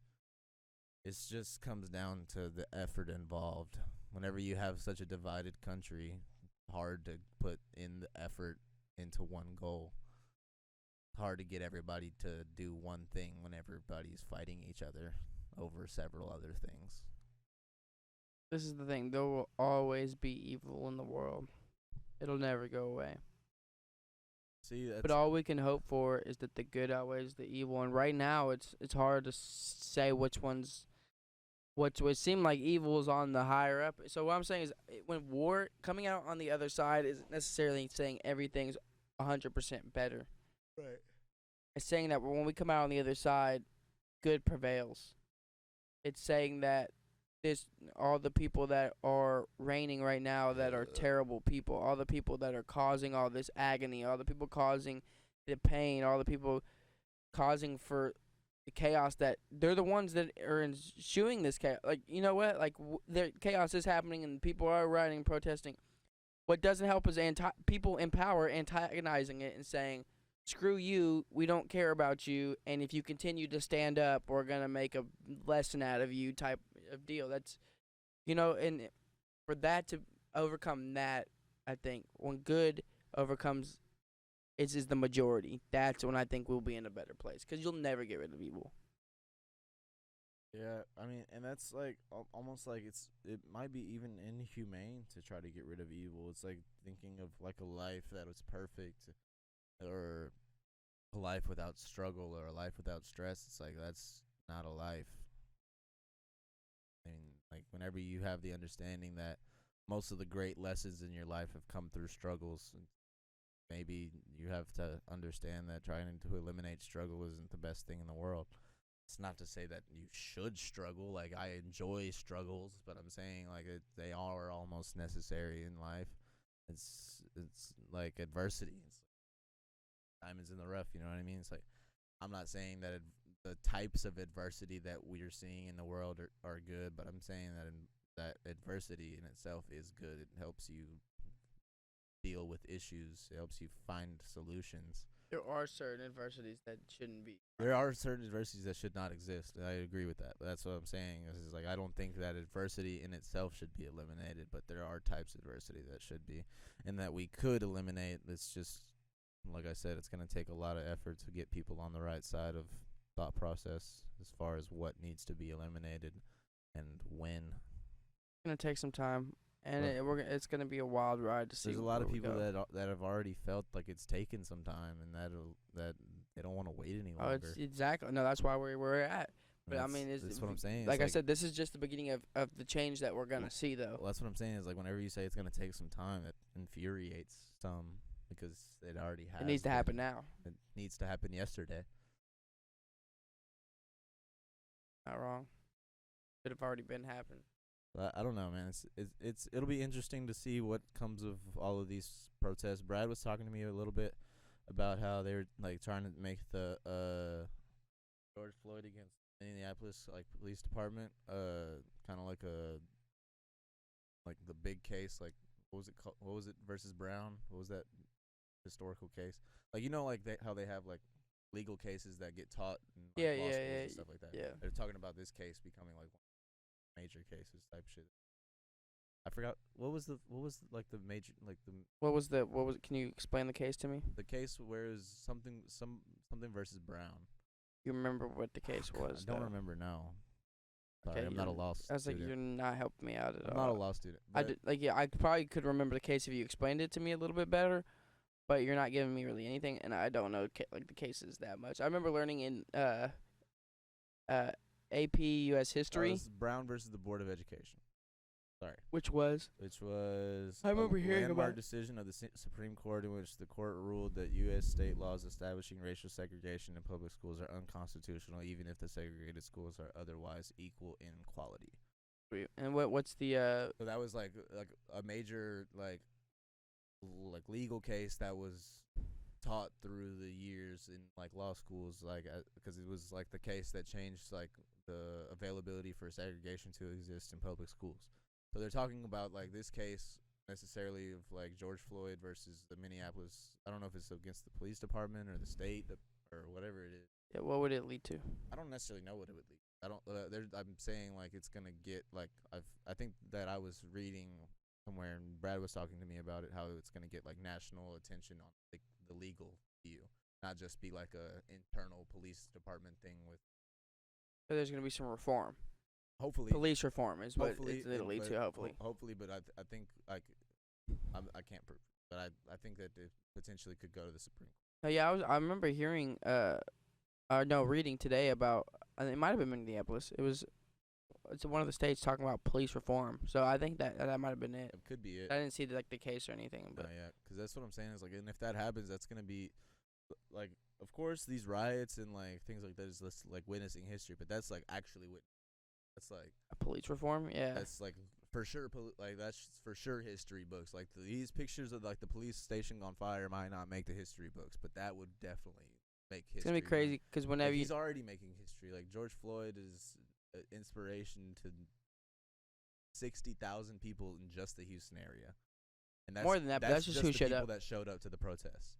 Other people, what about the people who had work? What I'm saying is like it's so crazy to see like all 50 states had a protest for George Floyd. It's crazy. Hawaii, Alaska, North Dakota, South Dakota, Everybody. UK had protests. Europe, yeah, that's what I'm saying. Europe had protests too. The Athens in Greece. Yeah. They saying they is, threw bro, they threw like they were like threw Molotovs Oh shit! I at didn't see the that. U.S. embassy, bro. Oh, that's they were fucking like crazy. basically just caught the U.S. embassy on fire. Fuck. That's wild. But see, that's what I'm saying. Is like this, like we are witnessing history before our eyes, and like it's a long time coming. So it's like a bittersweet feeling. It's like you don't necessarily like what's happening, but you do like that it's all coming to light. You do like that there is justice coming out for these cops that committed murder on George Floyd. You do like to see people coming together in solidarity and standing up for the things that they believe in.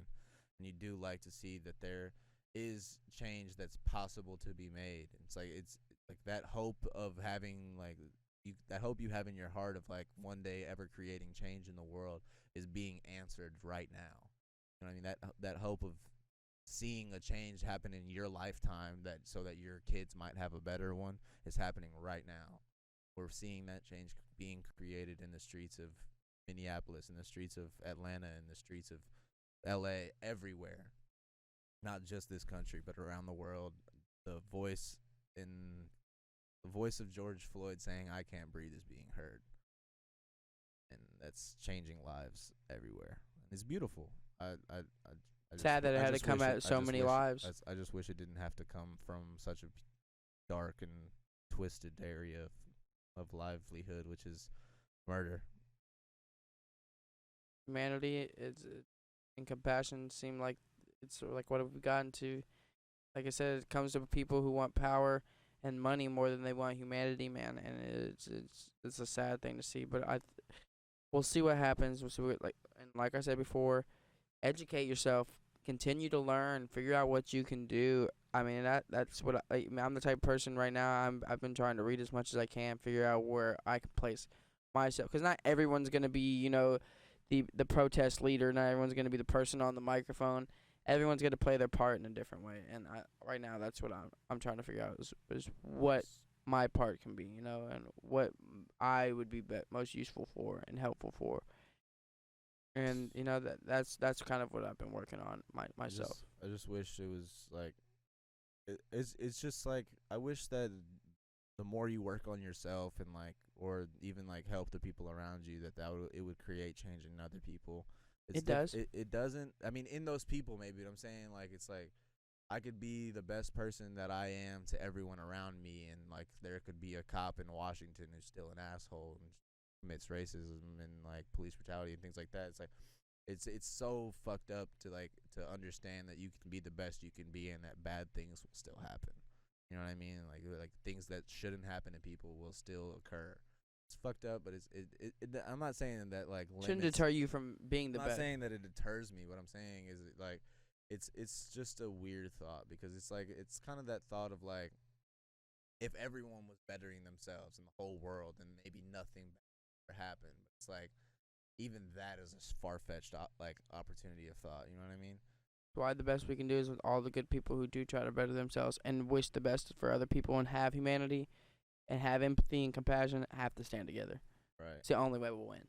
And that's what I'm saying is like I think the only way that real change is going to occur in this country is if we continue to show the people that are protecting us that we're not scared of them. You know what I mean? It's like whenever fear is instilled in your heart, the government wins every time. And I'm not saying that from a conspiracy theorist point of view. I'm saying that from a realistic point of view. If you're scared in your house during a pandemic and during a riot, then the government is not worried about you. That fear was instilled by somebody. I guarantee it probably wasn't your mother. It wasn't somebody who loves you. I'll tell you this. My grandma was to a point after about a month, because I when it first all happened, I was like, I was going to be cautious because I didn't, you don't know. Right. And my grandma, it was her birthday. She straight up told my mom to, because my mom, I was worried. My grandma straight up said, look, I'm going to die at some point. And she's getting older. She's like, I'm going to die anyway. She's like, I don't care. I'd rather see y'all and be able to see you and then die, but rather than not see you at all and then die.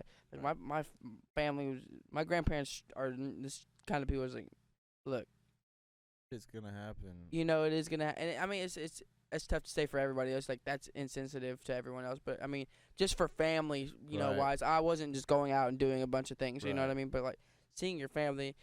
What am I gonna say? No, grandma. And I know some people are like, for the safety of my grandma, I wasn't gonna go see them. I'm the type of person. What if my grandma got sick tomorrow and I didn't go see her beforehand? Yeah. I mean, you could say I was the reason that she would have got sick if I did go see her.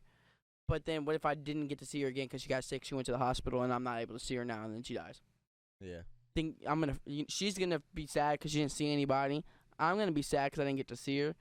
You know what I mean? It's like, especially in a situation where you love people. I'm not saying in the when it was all going on to go out and try to spread it as much. That's terrible. But when it comes to your close family, when it comes to love, you're not worried about dying anymore. I mean, yeah, loving someone isn't. Once again, it's not about control. When you love somebody like that, it's not about control. So you got like you said, fear. You know what I mean? You're keeping people away from each other. But when you it's not going to be coming from your family. If you really love your family, for my purposes anyway, I'm saying, I'm not worried about dying. I'm sure your family's not worried about dying. I'm not speaking for everybody, but if you truly love somebody, I'd rather be doing what I love, rather than die alone in my house. Right. And it's like, I don't know if we'll ever see I don't know if we'll actually ever see true police reform until these cops start seeing everyone as a heartbeat, not a statistic. You know what I mean? Not another number, not another like name on a list. Like once you understand that these people have lives, have families, have thoughts, have fears, have feelings, it's like as hard as you are as a person, you cry, you feel, you think, and you have these. You are a person just as much as the person behind a badge is a person. I just don't get why the people behind a badge, like I understand like it has probably to do with like the sheer like repetitive nature of their job. Like every day I could die because somebody could be reckless. You know what I mean? Like as a cop, like every day you go into situations where you might have to pull your gun out. Somebody's threatening your life or other people's lives. So like it could be like through that repetitiveness, like you lose your ability to feel empathy for others or your ability to see someone as a person instead of them as a threat. You know what I mean? Like I think threat detection is probably one of the biggest things that needs to be taught, because it's like, how the fuck do you think that, like, I believe Sandra Bland was the woman that the basically the police like broke into her house and shot her. Like, No, that was the car. She was in her car. She was in her car? Sandra Bland was in her car. okay, who was the lady that was? Brianna. That was Breonna Taylor. That's who. They like broke into her apartment and shot her. Like basically, it's like, how is that a threat? Like how do you not have the availability to like understand like you're busting in this door?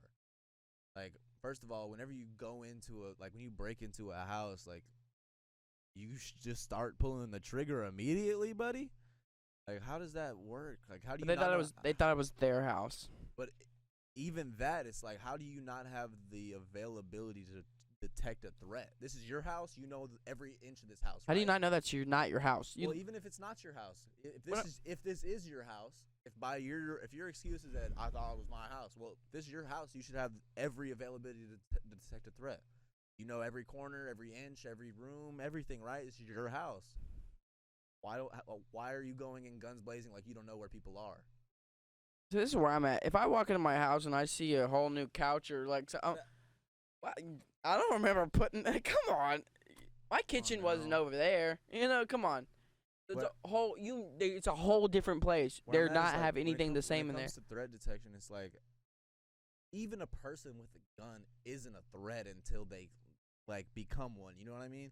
It's like that's what's so weird to me is like how cops will see somebody that's white open carry a fucking assault rifle down the street. Not a threat though. Not a threat whatsoever. But somebody who's black or Mexican, Latino, somebody, a person of color, has a gun that's not open carry, that's tucked away, concealed, that they're not even putting their hand near, or it could be under your seat in your car, and you could. As long as they shoot you, they get to tell the cops or the media that you had a gun. And that's all that the media cares about is that you had a gun, right? Because if you in that situation, if you have a gun, you're a threat. But what about my gun being on my chest and in my hands, around my neck, to where all I'd have to do to shoot you is this? How is that less of a threat than someone who's trying to be peaceful with you and just get out of this situation because they're scared for their life? You can see both of their hands. How does that work? My question also on that is like, how is someone asking, what did I do wrong, a threat? That's hilarious. Excuse me, officer, can I ask you what I did? Get out of the car. You're obstructing justice. Like, what is wrong with you? And then you see pictures of white people, like a white old person with like a fucking piece of paper says, I know my rights. I don't have to open the door, get out of the car, or do anything that you say. If you're going to charge me with anything, charge me and arrest me. But if not, then I'll be on my merry way. I've seen that too. And those people go on their merry way. That happens too. So for me, it's like, I don't understand how you, like, as a police officer, you can enforce the law on some people, but also not on others. You can detect a threat on people who aren't threats, but not detect a threat on people who are. It's difficult for me to understand like the logic behind going into police work. You know what I mean? It's like as somebody who has broken the law most of like the days of their life, just like like not using turning signals or fucking not Okay. completely stopping at the red light when I'm taking a right. You know what I mean? Or whatever it is. It's like as I see the law being broken by other civilians, and I'm just like, cops are idiots, bro. Just because I'm just like, if I was a police officer, this shit would be simple to fix. Like, not this shit, not the shit that we're talking about. I'm saying, like, just like some of the shit that I see other people do. I'm like, got away with that? Are you fucking kidding me? That shit would be simple. Like just like simple, like fucking think about like shoplifting. Like, what is the point of a camera at the entrance if nobody ever gets caught for shoplifting at that store? Like, why? Like, what are you doing? You're just wasting electricity at that point. It's to scare you, scare tactic. Oh, there's a camera. No. Oh no! Like, people steal from Walmart every day. It's not like Walmart goes and like has an enforcer at the door. Like even the enforcers at the door that check your receipt at Walmart. If you walk past them, they're not gonna like, "Hey, Mister, you come back here." They're like, "All right, cool." First of all, any grocery store you go to, Walmart, you have the least likely chance of getting followed out. Most retail places tell their employees not to follow people out when they're stealing. What I'm saying is like your measures to stop stealing don't stop stealing. Like, so why have them? Like, That's true, but you're enforcing other. It's like, I don't know. I can they pick and choose who. It's not even about the law anymore. It's just That's who. what I'm saying. That's what I'm trying to get at. Is like there's just like certain aspects of the law where you're like, you don't even really enforce this. Like, how many times do they write tickets for like certain like little things? You know what I mean? Like, I'm telling. It depends on the day. I've gotten pulled over for rolling a stop sign. I sitting there, man got arrested for trespassing at a bar.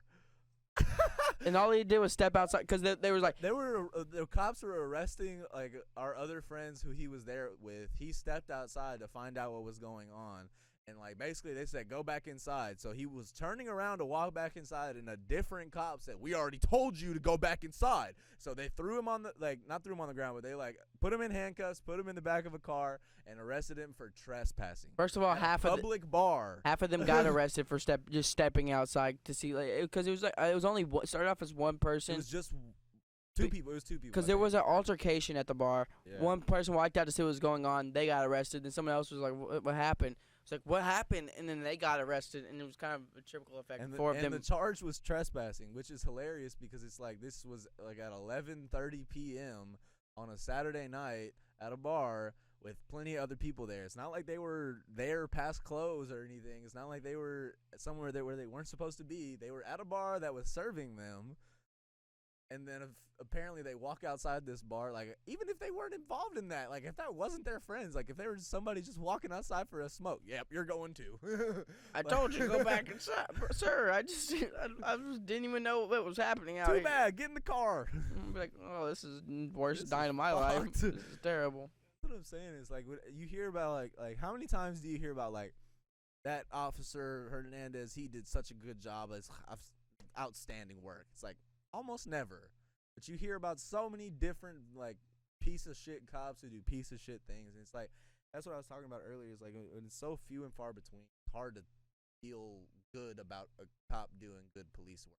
It's like you don't, what's that phrase? It's like you don't give a dog for doing what they're supposed to do. Whatever it is, you don't praise somebody for doing what they're supposed to do. You don't praise a fish for swimming. That's what it is. So, like, essentially, it's like most of these cops are getting treated like that because, like, they're saying like, oh, don't feed a fish for swimming because, like, you're supposed to be protecting and serving us. But, like, the thing is that, like, if you were to praise those cops, it would, I feel like, show other cops like that is an option. I feel like it could be inspirational if people were to share good police work. Because it could show that, like, it could change people's perspective on, like, actually how many good cops there are in this world. And it could change bad cops' perspective on doing their job. Like, I don't know. It's like, Hopefully. I'm not a big proponent in, like police work because I don't really like the cops. But also, I do think that they could be doing a lot better if they took it upon themselves. How many of them really go into neighborhoods and try to help the kids? How many of them try to go into neighborhoods and clean up? How many of them try to go into the neighborhoods what and really? I'm saying is the ones that do, we don't find out about. Nobody finds out about. And I'm not saying that they deserve recognition. that. What I'm saying is, if there was recognition involved, that it could I know. potentially change the aspects. I think there of should be, other and to people's be views fair, on it. it probably is very, very, very far and few between. I think Very, so. very. Like, how many of them are sure. going and doing community service? How many Right. of them are really taking into the community and getting to don't know know. the people that they're protecting and serving? The fact is I don't know, and I don't know if anyone knows because it's not broadcasted. It's not shown. It's like nobody takes a video of police doing good things And- unless it's at a and- protest where cops are actually taking their badges off and doing like joining the protest. This is the thing, too. Like that's what I'm saying is like the only time good police work is getting broadcasted to the people is whenever it helps the people's agenda. Like good police work doesn't get broadcasted to the people for like on a random Tuesday. Like just I think that's weird though. I think because you see it in other walks of life where some mayors are horrible at running cities, but some are great, and the ones that are great get praise for it. Like I don't know. I think that I think that police wouldn't be so bad at their jobs if the good ones taught the bad ones how to do better. I think I also it's the think fact it's more than just that. If It the is good ones are, definitely more if the than good ones are just doing good too, if you're allowing those bad ones No, to for be sure, bad, that's you're what I'm saying. you're an enabler. That's what You're I'm saying also too, still is an like, enabler. It's like if that type of like behavior was broadcasted, then I feel like more cops would speak out and say that that's not right. That's what I'm saying. I feel like that type of like if you were to be able to broadcast a cop doing everything that he is supposed to do, protecting, serving the people, and like not being racist, not using the badge for the wrong, not doing the things in the community to keep the community the way that it is, to create for that cop to create change. Like if that type of cop was broadcasted across other people, like I feel like other cops would hold their other cops accountable. Like if I saw like a cop in Dallas doing like that type of things and I was a cop in Houston, like that would inspire me to get my force to that level. You know what I mean? Like at least that's the way that I think. Like I don't see how other cops don't see that, because if you're a police officer, you're supposed to unite as one, right? I mean, that's how y'all are acting right now, sending 3 counties worth of cops to one protest. You guys don't work with each other, but you're working together today. So why don't you work together at all times to be better at your job? That's what I'm saying is like, I don't get that. I don't get how like, I also don't get like the more arrests, more pay type of thing. Like you have a quota. You have to get an arrest quota. Like, why? Isn't our whole objective to have police to better society? So if we're bettering society, why do we have to continue to keep a certain amount of numbers of that same society in jail or ticketed or continue to have to show up to court to pay that ticket? It's like why are we forcing this crime? Like we're forcing crime at this point. It's like saying like you don't have 12 arrests, you don't get the same amount of pay. You got 14 arrests, you get a bonus. It's like, what? You're forcing crime at that point. Yeah, you shouldn't. You're insinuating that someone's doing a better job if they get more people in jail. It's like, I see if like there is that much crime in the city, then yeah, by all means, take care of all of the crime that's happening, please. But if not that much is happening and you're just getting a bunch of fucking traffic lights and that this person has a warrant, so bet that's an arrest for me. You know what I mean? It's like, you're not stopping crime. You're just fucking helping yourself at that point. You could give this person another ticket, and that could be like go on their merry way. You had to take them to jail today. Like I maybe if it's a warrant for like a murder charge or something like that, but if it's a warrant for like a parking ticket or a fucking brake light that you never paid or whatever it is, like come on, bro. Like that cop that says, "Sorry, bro, I'm gonna take you." Why? Why do you gotta take me? You are completely in complete control right now. You gotta arrest me for you, right? This isn't because you arresting me isn't gonna better me. Like I'm not gonna go sit in that jail and be like, oh fuck, you know what? I really need to get my life together. I really need to get my life together. I'm sitting in a cell right now. Like that's not what I'm gonna be in that cell. Like I'm gonna be in that cell like, fuck, I should have paid that parking ticket. But you know what? Fuck it. Like type shit. It's like that's what I'm saying. Is like people put people in cells because they say they're trying to better them, trying to rehabilitate them, but it's also like these cops are putting people in cells so that they can get paid. That's not how that's supposed to work. We'll see how. I mean, I hate to say we have to see how it plays out, but we're just got to see how everything plays out. I mean, we don't have to see how it plays out. I mean, we're gonna see how it plays out. What we have to do is just play our part. Nah, more than that, we have to create new parts. I mean, we can do as much as we can, but we got to create new shit because this old shit that we're trying to push isn't working. I don't know. We'll figure it out though. I agree. I think that's where we'll wrap it up, though. Thank you everybody for listening. It's been a long one this time, but we had a lot to say. It's been a lot going on. I think everyone can agree on that. Once again, educate yourselves. Stay in tune with what's going on. Play your part as much as you can. Show some compassion. Show some kindness. And I mean, that's what life's all about. Truthfully, this has been Fine and Danny. Thank you, everybody. We wouldn't be anything without you. Thank you so much for listening. We love you so much. Any last words you want to say here, Josh? Stop being bitches. Start making change. Not that. It's not that much of your life that you'd have to devote to it, but devoting it is worth it. So stop being a bitch. That's it. This is us signing off. We'll see you next week. Take care.